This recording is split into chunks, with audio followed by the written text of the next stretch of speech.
gotta say, I was kind of neutral to Bethesda, but now I legitimately dislike them.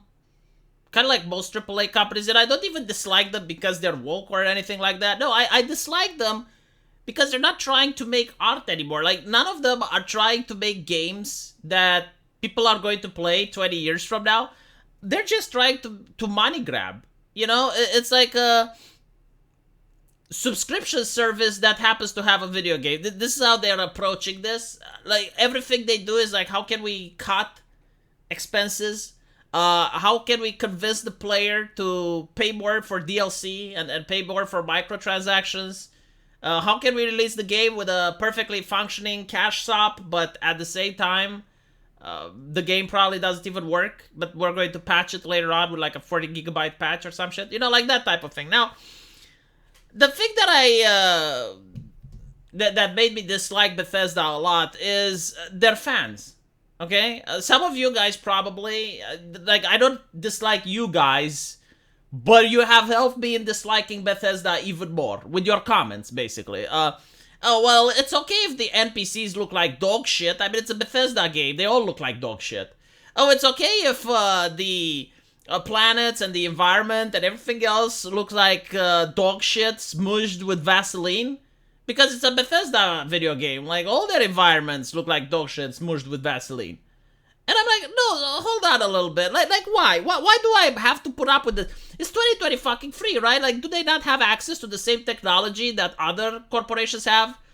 Like, does Capcom have access to some tech when they made Resident Evil 2 that is unobtainable by someone like Bethesda? Like, why do they have to make everything look like dog shit?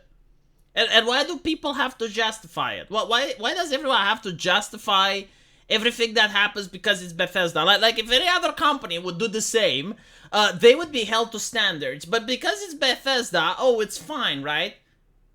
So such a bad take, I don't know. And then it's like the whole money grabbing thing, and you know, I guess the wokeness is just like the extra step. And I'm not talking just about the pronouns, but if you play their game, you will get it. The thing that's like really interesting is that they're now defending their bad game design, and I have seen a lot of people defend bad game design with Mortal Kombat 1 as well and other shit.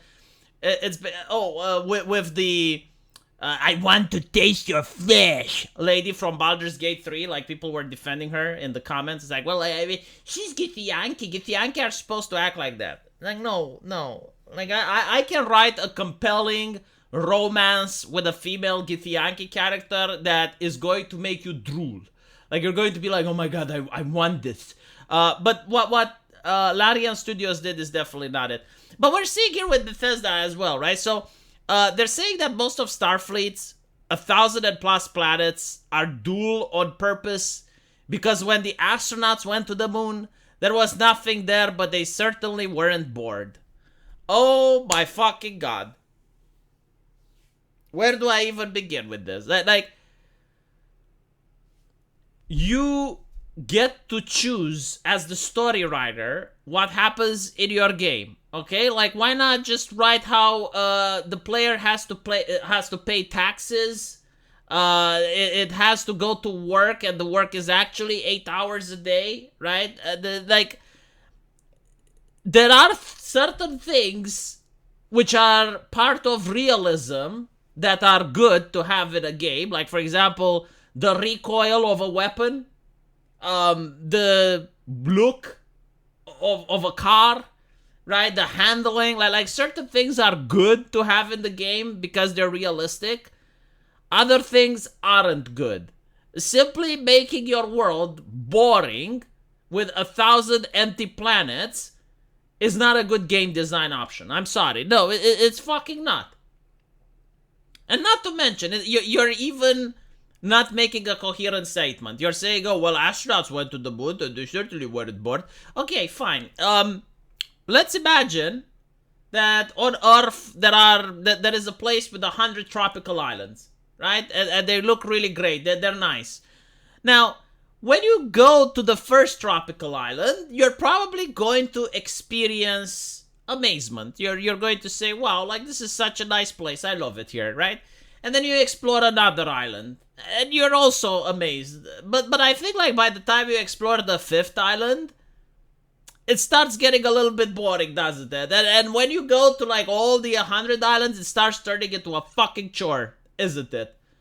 So like what you're doing here is not really creating an immersive universe.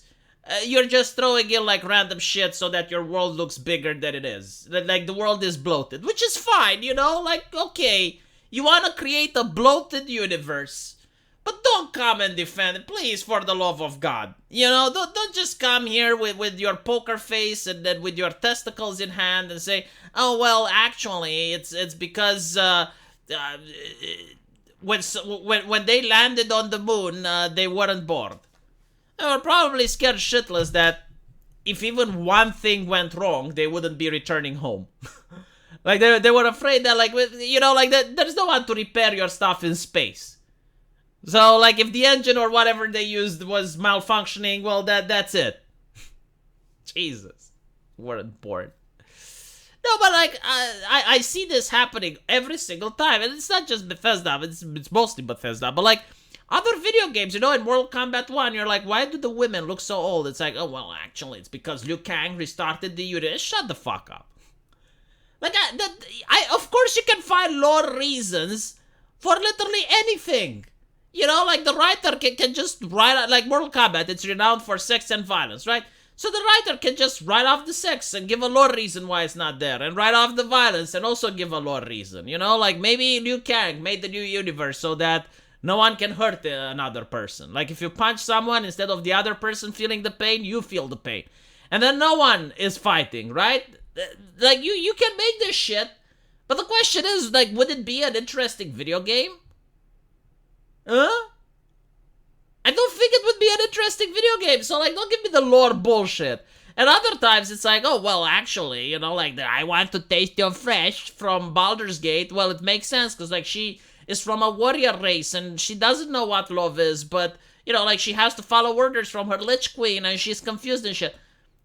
Dude, like, I don't fucking care. Like, Viconia de Vir was from a similar background. Like, she was a dark elf, and they looked down on men, and they were very sexist when it came to men, and their society was very different than the society from... And yet, for some fucking reason, they managed to make a really good and compelling character that was actually one of my favorite companions. So it's possible, right? Like, there is a difference between good writing and bad writing, and this is bad writing. Like, when you're making a video game, and I'm telling you this because I'm making one as well, you don't just have to care about the story, you also have to care about the gameplay, and you have to wonder, like, how does this translate to a gameplay idea? And making just, like, empty planets can be for a gameplay purpose, so that, you know, it doesn't look like your universe just has like 5 or 10 planets, and it looks like there's a lot of stuff to do.